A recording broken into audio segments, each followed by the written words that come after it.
Menem Orson kanalına gördüm. Televizora çıkan adamı başka planetalar alıp gidip üstüne eksperiment geçiripmişler. Soňra ıýdyra getiripmişler. Светлые волосы, у нее был такой серебристый облегающий костюм. Hakiki, menem gördüm. Alimler ve doktorlar başka planetaların ölü cesetini kesip otopsiye geçiripdirler. Ödem gögrel eken. YouTube'da gördüm. Başka planetalyny tutup sorağa çekipdirler. Hakiki ödünün videosundan görkezdiler.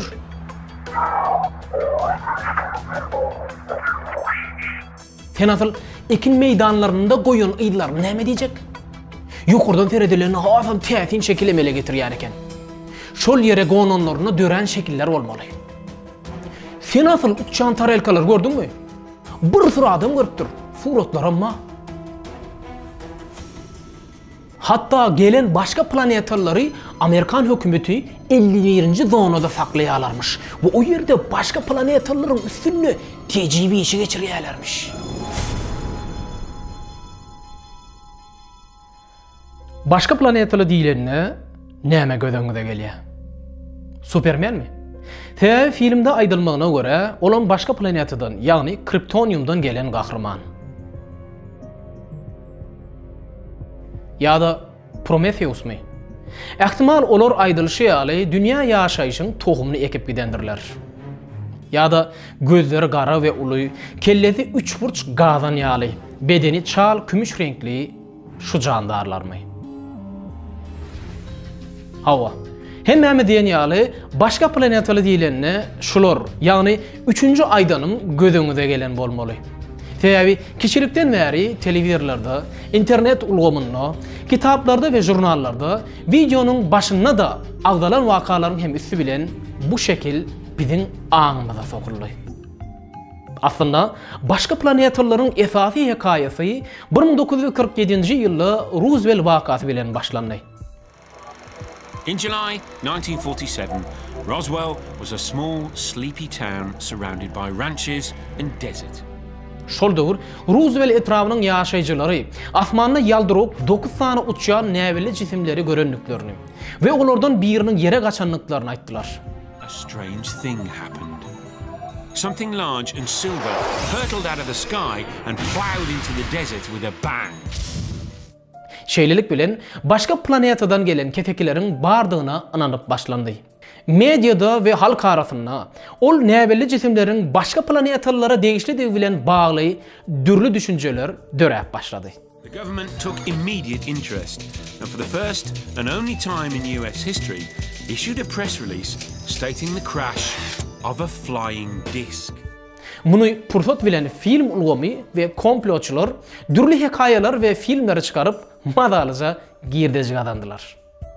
Bu wakanyň aslyny öwrenmek üçin ýörüde topar 1950-nji ýyla çenli gözlük işlerine geçirdi ve hiç hili başka planetalara değişli delil tapıp bilmediler. Roosevelt wakasynda görülen uçan näweli jisimlerin ýere gaçan galındylary bolsa, Amerikan harby gullugyny gizlin ýöredilýän Mogul proyektine değişli Anton Howa şaryna değişli bolup çykdy. Emma bu waka halk arasynda eýýäm ýaýrapdy. Ve häzirki döwre çenli adamlar üçin iň gyzyklanylýan wakalaryň biri bolup geldi. Meselem, käbir telewizor kanallaryň törüni başka planetalar tarapyndan alınıp gidilip o ýerde üstünde dürlü tecrübe işleri geçirilendigini aýdýan adamlar ally. Başka planetalar ve uçan näweli jisimler meselesi adamların iň köp ünsüni çekýän mesele bolan soň, dürlü media kanallary reytinglerini arttyryp köp girdejik adanmak üçin käbir adamları pulunu tutup belli senaryoları ýa tutturup mawy ekrana adamların garşyna çıkardılar. Käbirler bolsa psik taýdan näse adamlar bolup düýşünde gören zatlaryny hem hakikat ýaly edip şol ýerde görüň berdiler. Миндалевидной формы. Светлые волосы, у нее был такой серебристый облегающий костюм. И она начала со мной вот такой-то телепатический разговор. Я пытался сам что-то сказать, но не мог открыть тоже рот, у меня челюсть была как будто прикована. Hatta 1995-nji ýylda şeýle bir video ýaýrady. Bu videonu häzirem YouTube'da ve internet çeşmelerinde görmek mümkün. Bu videoda alimler ve doktorlar ölü başka planetalynyň baş ucunda durup otopsiya işini geçirýärler. Şeýle teredilerine ol ceset göwreli bolup, käbir beden agzalary kesilen ýa-da kesilýär. Looked like a little female alien that was pregnant. Ve aydışlarına göre bu ceset 1947-nji ýyldaki şol Roosevelt wakasyna düşürilen video diýip görkezilýär. Emma bu wakanyň asly başgaça bolup çykýar. Take a team of top professionals. Cut! You just ruined my shot. Video Londonlu İngiliz Ray Santilli ve dostları tarafından 47-nji ýylda däl 95-nji ýylda düşürilipdi. Videoda başka planetaly diýip görkezlen bolsa 3 hepdede taýarlanan gurjak bolup çykdy. İç organlar hakiki ýaly görüntün diýip tuğun içegeleri ve goýunyň beýni ulanlypdy. You are professionals. Would you like a biscuit?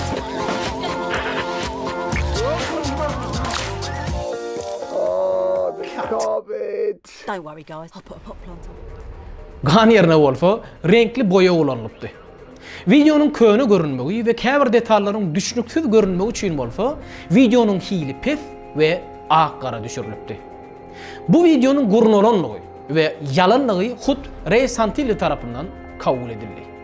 Emma boljak iş bolupdy. Video şol döwür 98 döwletiň mediasyna gymmat bahalarda satylypdy. Teatrlarda, muzeylerde, jurnallarda, gazetelerde ve Fox ýaly awraýly kanallarda gönü ýaýlymda görkezilipdi. Jemna aýdanmyzda bu video hakiki diýilip 1 milyard 200 milyondan gowrak adama görkezilipdi. Should we call that a day? The film has gained the biggest television audience since Live Aid. We are not alone.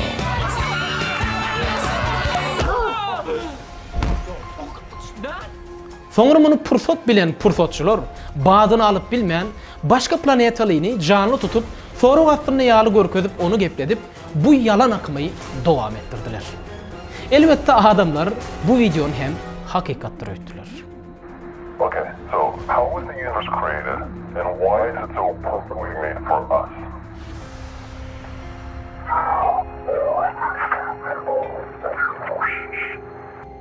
Aslında biläýmeli. Başka planetaly diýip görkezilen ähli suratlar we videolaryň bilgeçleýin hilini pes düşürýärler. Hem hakiki al görünmek üçin, hem käbir detallaň görünmezligi üçin. Yer ekin meýdanlarynyňky üýt göşük şekillere näme diýjek. Bu şekillerin ilkincisi 1978-nji ýylda tapyldy ve başka planetalar tarapyndan edildi ýa-da olaryň howa gämeleriniň ýyzy diýip düşündirildi. Emma bu işin arkasından hem Bower ve Chorley adlı iki İngiliz çıktı. Olar 1991-nji ýylda ol şekillerin öýleri tarapyndan edilendigini kabul etdiler. Bu şekli ýasamak üçin diňeje ýüp bilen tagta gerekdi. Hatta häzirki döwürde ekrançylaryň arasynda ekinden üýtgeçik şekiller ýasamak bäýatleşikler hem geçirilýär. Let's do it.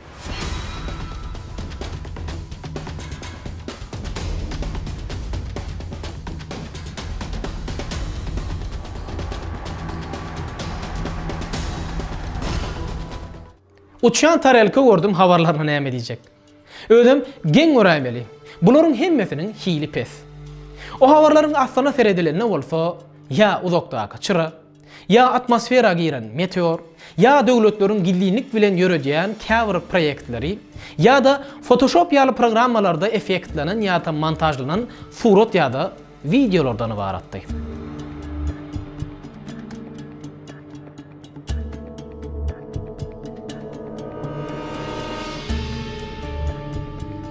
Aslında döwletleriň araçaýaklaryna giren jisimler radarlar tarapyndan anyklanylýar. Ruhsasyz bolsa duýduruş berilen soň gitmese ýok edilýär. Şol radarlara girmedik jisimler käbir adamlaryň 2 megapiksellik kamerasyna düşmegi diýsen geň aldyrjy waka, şeýle dämi? Onu Amerikadaky 51-nji zona näme? Ol ýerde başka planetalaryň we olaryň tehnologiýalaryň üstünde işlenýärmiş. Zona 51 aslında hakikat bu değil. Amerika'nın harbi merkezlerinin biri. Ol yerde harbi teknologiyanın ya da yaranın üstünü işlenýär, bu belli der. Hiç döwletim öz yara teknologiýasyny halka açık aýtmaz, onu gizlin saklar. Bu ol yerde keseki planetadan gelenler baradaky mışmışlaryň dogrulygy manysyny bermeýär. Biz bilen gizlen peçe oýnaýan başka planetalar baradaky mışmışlaryň sany sajagy ýok. Bularyň ählisini aýtmagy nemen wagtym ne desediň sabrıňyz ýeter. Başga planetalarda ýaşaýyş barmy? Bu arada 70 ýyldan gowrak wagtdan bäri dürlü ilmi barlyklar we gözlegler geçirilip gelýär. Älim giňişligine ýörüýtür lazerler we radio tolkunlar arkaly sesler uradylyp, gelýän sesler analiz edilýär. Emma şu wagda çenli ses seda ýok. Öňüm başlangıç adly videomuzda belläp geçişimiz ýaly älim giňişligi gaty uly. Belkim şeýle aýlygynç ulluga ew bolan älim giňişliginde bizden başga da canlı ýaşaýyş formlary bardyr. Sebebi diňe ak maýanyň ýolu galaktikasynda 30 milliarda ýakyn bizim dünýämiz bilen deň şertlere eýe planetalaryň we hemralaryň bardygy çaklanýar.